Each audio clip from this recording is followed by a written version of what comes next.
Aquella naricita aguileña que generalmente tenía un aspecto huérfano parecía hoy vigorizada por el hermoso color vivo y cálido de las mejillas. Yo también estoy aquí, parecía decir.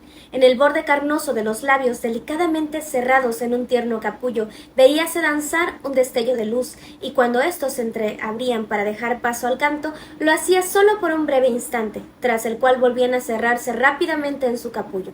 Su movimiento seductor, tenso solamente para entregarse después con mayor abandono y encanto, tenía la misma expresión que todo su cuerpo, que solo se ponía rígido para recuperar mejor la lasciva feminidad de su hermosa juventud. El resplandor de su mirada, cándidamente húmeda y brillante, era aún más juvenil. Sus ojos seguían siendo los de una muchachita, casi una niña, con el vigor de un matiz natural de hija de las montañas, tan cálida bajo el fino rostro acicalado de la geisha de la ciudad. Hablemos del escritor japonés de la belleza universal, Yasunari Kawabata. Y también vamos a hablar un poco de su novela País de Nieve. Déjenme decirles que a mí me ha fascinado este autor. Tal vez van a escuchar en algún momento que algunos críticos dicen que es un escritor un poco abrumador, un tanto aburrido, pesado incluso, pero para aquellos que apreciamos muchísimo las descripciones de pequeños instantes, como pueden ser unos labios, puede ser un momento con una persona, incluso un paisaje bellísimo, la nieve misma, vamos a apreciar verdaderamente estas descripciones que hace Kawabata, que finamente las hace de manera artística y que no cualquiera puede tomar un pequeño momento, un pequeño instante y convertirlo verdaderamente en una obra de arte, y eso hace este maestro japonés. Yasunari Kawabata, el escritor japonés de la belleza universal, nace en Osaka en 1899. Él fue contemporáneo de grandes escritores del siglo XX como Yukio Mishima. En 1968 ambos fueron candidatos para el Premio Nobel de Literatura, pero el galardón fue para Yasunari, convirtiéndose en el primer japonés en ganarlo y el segundo asiático. El primero fue un bengalí en 1913. Fue 67 años después de la creación del premio que un japonés lo ganó. Breve cronología de su vida. Nace en Osaka el 14 de junio de 1899 de una familia acomodada, y su papá era médico. A los 4 años, en 1903, quedó huérfano, así que fue con sus abuelos paternos a vivir. Su hermana fue adoptada por una tía y solo la vio una vez más cuando ella tenía 10 años. Ella murió a los 11. En 1906 muere su abuela, en 1914 su abuelo cuando él tenía 15 años. Ese mismo año se muda con sus abuelos maternos, los Kuroda. Decide a solo 2 años trasladarse a una pensión. Para ese entonces la muerte ya era forma y parte de su vida. Él se definía como un niño sin familia ni hogar. Primeramente estudió en un internado para luego entrar a la Universidad de Tokio en 1920. En 1923 comienza a estudiar la literatura inglesa y para 1924 cambia a la literatura japonesa. Desde muy joven comenzó a escribir. Para 1924 él ya pertenecía a un grupo de intelectuales quienes crearon la revista La Época del Arte Literario, sobre la soledad de sus amigos y su misteriosa muerte. Él mantuvo durante su vida una estrecha amistad con dos de los más grandes escritores de la literatura japonesa, Yukio Mishima y Ryonosuke Akutagawa. Ambos vivieron vidas marcadas por el dolor y la incomprensión. Terminaron con ellas mediante el suicidio. El primero utilizó el terrible ritual de seppuku en 1970, mientras que Akutagawa decidió tomarse una dosis de barbitúricos en 1927. Las dos muertes afectaron profundamente a Kawabata.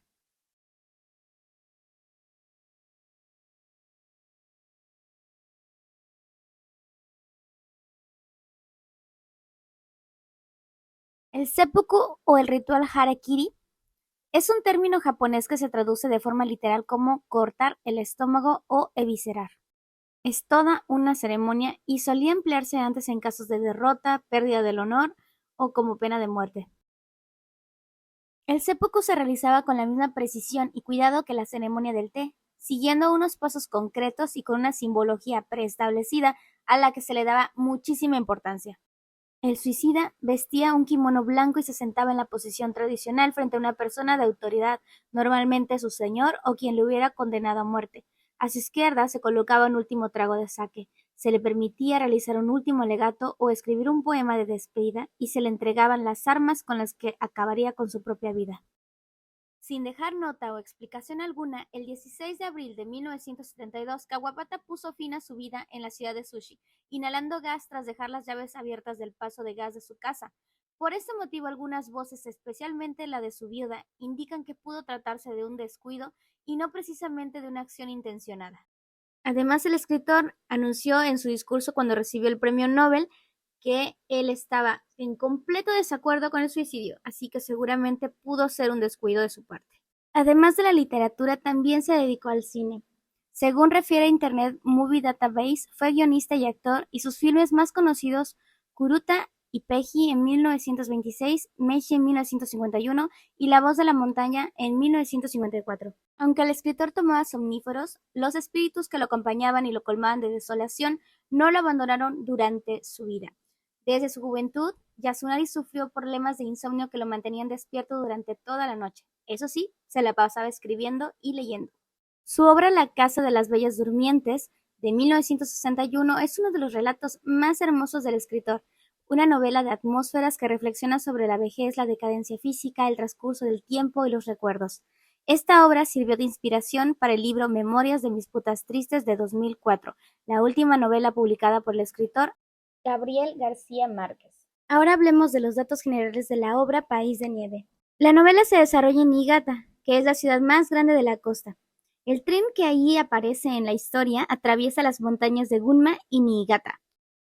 La novela la comenzó en 1925, publicó por primera vez en 1937, hizo algunos ajustes para revistas en 1940 y 1941, y es hasta 1948 que publica la definitiva de la novela. La obra nos pone al día sin perder el recuerdo de lo que era Japón. La calidad verdaderamente es impresionante. Con el premio Nobel lo traducen a varios idiomas.